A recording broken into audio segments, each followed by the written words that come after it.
Yo, what up? It's Ikky, and I'm reacting to Evolution of Punjabi Music with Late Night Punjabi. I like Ikky.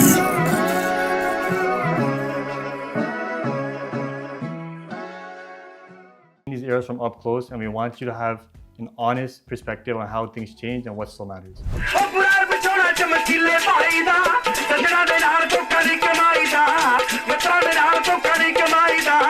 A lot of like music, I think, that used to come out back then was very much based on what you could sing live, you know? And I think a lot of songs back then were so much more, you know, it was a lot more harder to get songs out, you know, into stores and shit like that. So it's like, the songs had to be perfect. These songs, like, that's why I think we all, when we're in the studio and when we're working, we're always referring to these songs because they're shorter and they get to the point, you know, shit like that, that I think it's not a lost art. It's just that, you know, making music is so much more easier now. Exactly. That, you know, that's something I can see from just like this performance. Like, it's like a lot of the music they made back then is it able to be sung live, you know? And I think that's like a positive way to look at how to make music for sure. It was like you're only able to put like 5 things in there, like a tolki, harmonium, tumbi, Chamkila, and Amarjot. Like, that's just 5 people, and so all 5 people have to be perfect, you know? So whatever, it might take them 10 days to remember and perfect something. It might take them 2 months. Like, whoever I've spoken to from that era is kind of, you know, I wouldn't want to do things like that. Like, I kind of like the, you know, being in the studio and able to cut right away and change things. But I do think that when you have less resources, you're gonna find the perfect composition, the perfect lyric, the perfect tumbi piece, and nothing extra because you have no space. You can't, right? But it's fire just like that, for Exactly, sure. right? You had to be like great. That's the thing. Like, the only way you were gonna get on okay, I don't even know if there was radio, and maybe there was, probably. It's 1986. I have no idea. But I definitely know to get on like a record label for them to, you know, sell your CDs that was the biggest step. Like, today it's like everyone's getting signed left and right, you know? So it's like that's not what you want, right? You want curation. I think that's what they had back then. Is like you had to be great. And that's not just Punjabi music. No. That's any music, right? Like, it was like you couldn't just upload on Spotify. And I think that's also a positive that we have now, that everyone can share their unique talent, right? But I think back then it was like you had to be great, and like for yourself too. It's like, I just can't get in front of people. I need to work before I could get to that stage. So there's something unique about that, and I think maybe that's why they remembered more, because it was a lot more of a honed in art rather than I'm just gonna try this and if it works, it works. Exactly. You know? I was raised off that desi and I'm loyal to the game. Yeah, this is what I grew up on. You know, it was, I love Chamkila, but I found out about Chamkila way later in my life. Like, you know, when you want to dig into older music. But this is what I consciously can remember listening to as a kid. For sure. So when you go back and listen to songs like this now, how important were producers in like shaping the sound? Like the Munde era and like Jazzy and all that. Like, how important were producers like in shaping the sound? Yeah, I mean, producers will always be important enough. Like, Janjit Huja behind Chamkila, Shinda Shinda behind these. These are revolutionary beats, bro. Like, that's what I mean. Like, me growing up to this might have been probably the better effect on me than maybe growing up on something else, because this was like normal. You gotta, when you, like, for my parents, it probably wasn't normal to hear hip hop on Punjabi music like this, right? But like, for me, to be born into this was pretty normal. So I do think the importance of, you know, the producers and the people that shape the sound, like, that's important. Like, to know that I'm in the position now where, you know, I've been so inspired by Punjabi producers and how much I've been able to put into the industry myself. Like, it's I wouldn't have been able to do it without those guys doing it before me, you know? Yeah.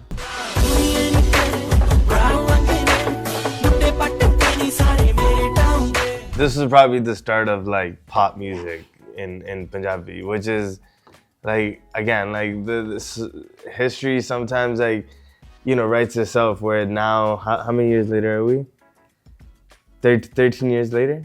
Yeah, like a lot of these steps had to be taken for, where we are today. For sure. All of us, Do you think this was like the bridge of like old school and modern Punjabi music in a way, or maybe like the club scene? Maybe I'm not sure if there's anything really old school about it, but it's really like there's a lot of exploring in this time and era. Like now, a lot of Punjabi music sounds like this, right? But for Rambo is also something that's super innovative and new, but this is also like, because Rambo is probably still a lot more old school and new. I think the beat of Rambo is still a big beat around the time of Brown Rung, but Rambo's vocals and lyrics a lot more dissy, a lot more punchy, a lot more, you know what I'm saying, old. Whereas Brown Rung was just at that time like super current, like you could put this up against anything on the radio in America and you would be able to say that this is comparable, Yeah. I don't know, I hands down to Yo-Yo Honey saying like just there's a lot of doors that people can break, and he broke one of those doors of just like, yo, who cares? As long if it's a good song, it's a good song. Who cares? The whole album, like the introduction one, like crazy, right? So like he obviously experimented, right? Like how important and how necessary was the experimenting at this stage, even for producers, right? Maybe even writers and experimenting at this stage, like this is kind of the transition era of when it was like cool for Punjabi music to be played in Bombay clubs and stuff like that, right? Mm-hmm. So how important were producers in kind of shaping that, I guess? Yeah, like I think no one ever comes into the game thinking I want to change the trajectory of the genre or like I'm taking what the older heads did and then I'm gonna change it. I think the goal at least should always be to have a unique sound that no one else can possibly do, right? And I think those eras of producers, and including all the way till now, it's anyone who's made something unique, they're gonna do it the best. But I don't think people understand that it's not copying. At that point, it's inspirational. Like kids are going up to my music, so that's like saying you shouldn't sound like me and Karan in about 10 years. No, like you're supposed to, right? But what you're supposed to do from that is make something your own, So I mean, it's always going to be necessary for producers to be thinking in a sort of what you call it. Producers should be always thinking about how they can change a lot of things for other people, but it's beyond that. Like you need to have a sound that till now, that's the only thing I keep looking for is sounds and what makes it me without me telling you it's me. You know what I'm saying? So I think that kind of stuff it has always been necessary. If it wasn't for producers and respecting the artists and respecting lyricists and vice versa, none of this would have been happening. So whoever Yo-Yo Honey Singh wrote with and whoever Shinda wrote with and all the producers in the mix, like you had to have a certain level of like, I'm gonna change everything to get this far. They're crazy, right? Sure. They're all just crazy.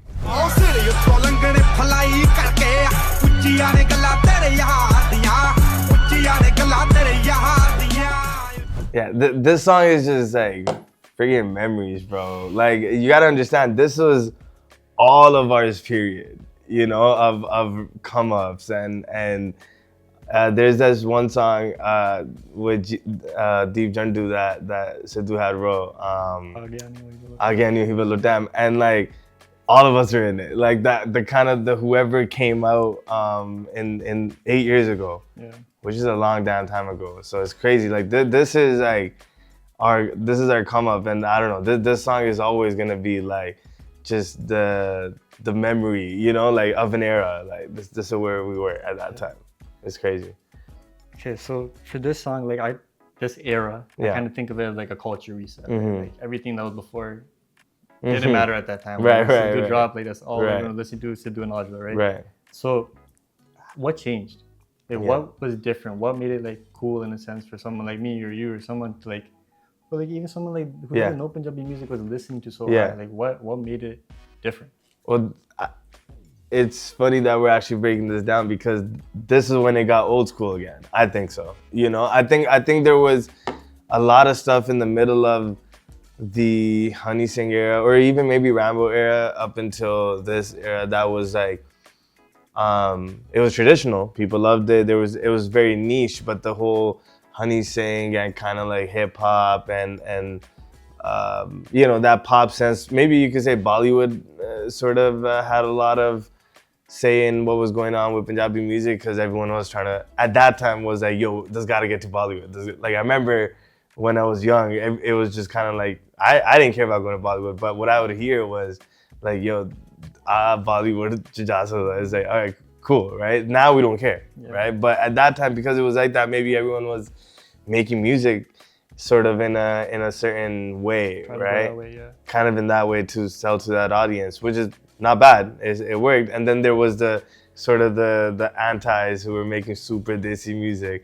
Again, it worked for them too. But when these guys came, Karn and Sidhu, it was kind of like you said, a fucking reset, right? Because they brought in the newest trap beats and the newest, like, you know, the sounds, but then they had the desiest writing, you know, comparable to Chamkila. Like I would put them up there as lyricists to Chamkila, because there's in that time it became so important, and those two ruled it for sure, where it was about storytelling, and like the kids that never heard a Punjabi song are now like tapping in and they're understanding it, because, you know, Karn and Sidhu also, you know, born at that certain time where the music is Rambo and the music is Arminder Gill and shit. Like, so it's like you're listening to those songs and Moosewala and shit like that, and you're like, this it's a different type of writing, it's a different type of structure. Exactly. Then you bring that with them listening to 50 Cent or them listening to Tupac, like that was like the perfect blend. Like, yeah, this is the most evolutionary it gets, for sure. Because the music was like new, but the artists were still like, they felt like authentic, you know? Yeah, like, it felt like home, you know? Like it was their story. Like, you know, being in this business so long, up until that point, all I knew was that I'm the producer, there's a lyricist, and then there's a singer, right? And you know, now I realize, oh, that's pretty common in like pop music too, right? That me and lyricist wrote the song, and yo, singer likes it, sings it, right? These guys came in with their own story, right? Like they're just writing about themselves, and that was so new. It wasn't a fantasy, it was none of that. They were just writing whatever came to their mind, and something felt so like, you know, power driven, like inside you, that yo, I can come up and anyone can do it, and like that's something those two that ran it for that period of, which was just like, you know, you could be yourself, and then it made all the sense to be yourself just because those two said it. Literally. You know? No, for sure.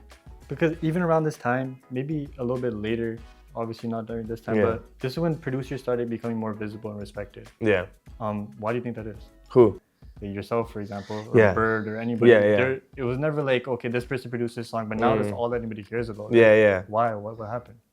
I mean, I know at that time it was important to me because it was like, you know, there were people creating that respect for it. There was Desi Crew, and there were people like that we were looking up to. But not as like a brand value, like where you could, like there weren't shows happening and tours happening that were, like the last ones to tour were Jazzy B and Moosewala and that era, and then it, like, just nothing was happening anymore. So if an artist wanted to succeed, they put out a song and then you just sing at weddings, right? And so I think at that time, maybe a few individuals, including myself, probably just wanted something else, you know. And I think part of me wanted just to be able to, you know, make music, put it out, and for someone to be like, I want to work with him, and not kind of like try to get an opportunity, try to just create the opportunities, right? And that led one thing to another, to where it's like, yeah, people do care about who's gonna produce the next this record, the next that record, and I think that's that's a special feeling. I'll be looking at like old heads on Reddits and their discussion pages of like when Shinda was producing a song or someone. So I think the craze has always been there, but now we have social media where you can follow me to find out what I'm doing next. You know what I'm saying? Or what I'm working on or what I want you to pay attention to. So it's like, that's the only difference. But I hope people were looking out for Shinda records or True School records, or I'm sure there were really mad fans that wanted to do that. Even back in the day, there used to be producer albums and all that. So probably more than today. Yeah, so there definitely was some hype there, right? For sure. Yo, now that you think of it, we probably had more of that then with Zeus, Summon Hair, Shinda. Everybody. So many people had albums. Almost, they were probably more famous than the singers, you know, especially like locally. And I think that's what's special, like, about that era is you had to have been good in that couple people, you know, for you to explode around the world. Like now it's like you start reaching people in Canada when you're sitting in India, right? And it's like, but does the village rock with you, right? And then until your own people don't rock with you, until your community don't rock with you, then you can't really get outside.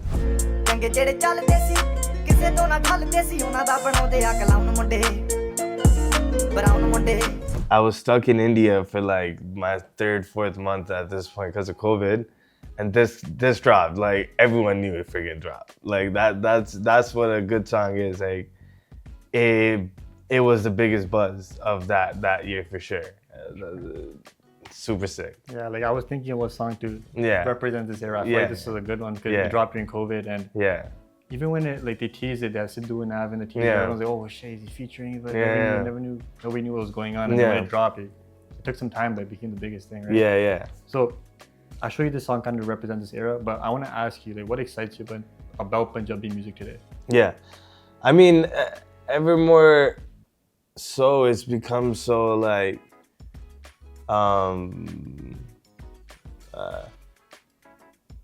explorative. Like you know, if you're scared of doing something, then you're a problem. You know, like it's not. No one's saying anymore.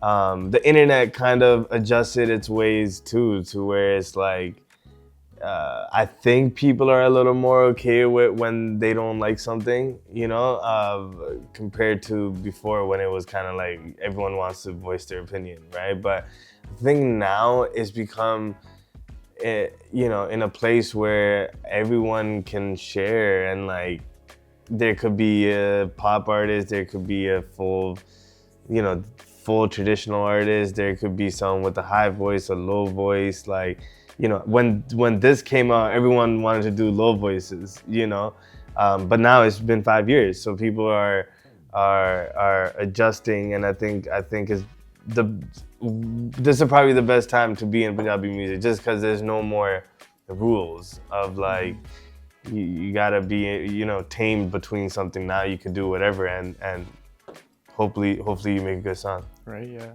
But okay, so that's what excites you. What worries you about like where the industry's headed? Nothing worries me actually. No, I think I used to be worried about kind of like,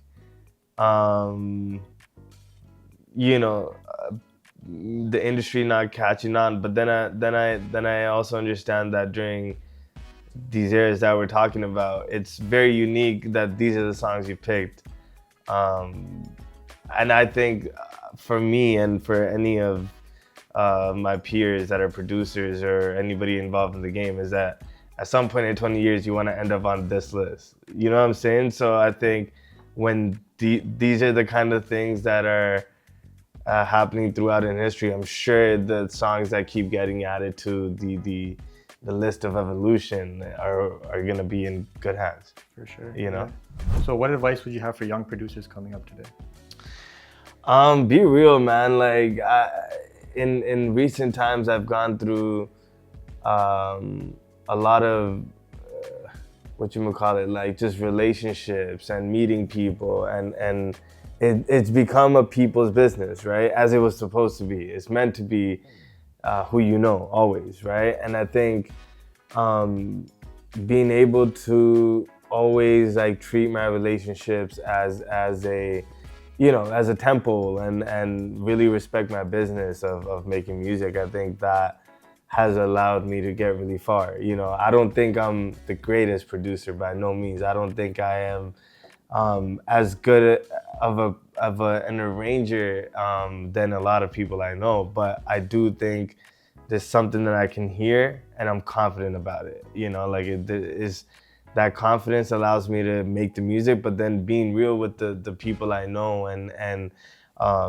the people I work with of like, or maybe I don't like something, or maybe I do like something, or whatever it is, like just being able to collaborate is probably the best advice I can give. Like, you gotta get out of your room and you gotta understand how to talk to people and how to be able to get business and opportunity into the door for you, right? This isn't you make the best beat. This is, you know, how many good songs you can make again and again and again. So if you can't make good friends and relationships in this business, then, you know, you're not gonna, I don't think you'll get too far. So my advice is figure out the be real part. Well, that's facts. To be real and be confident, right? Exactly.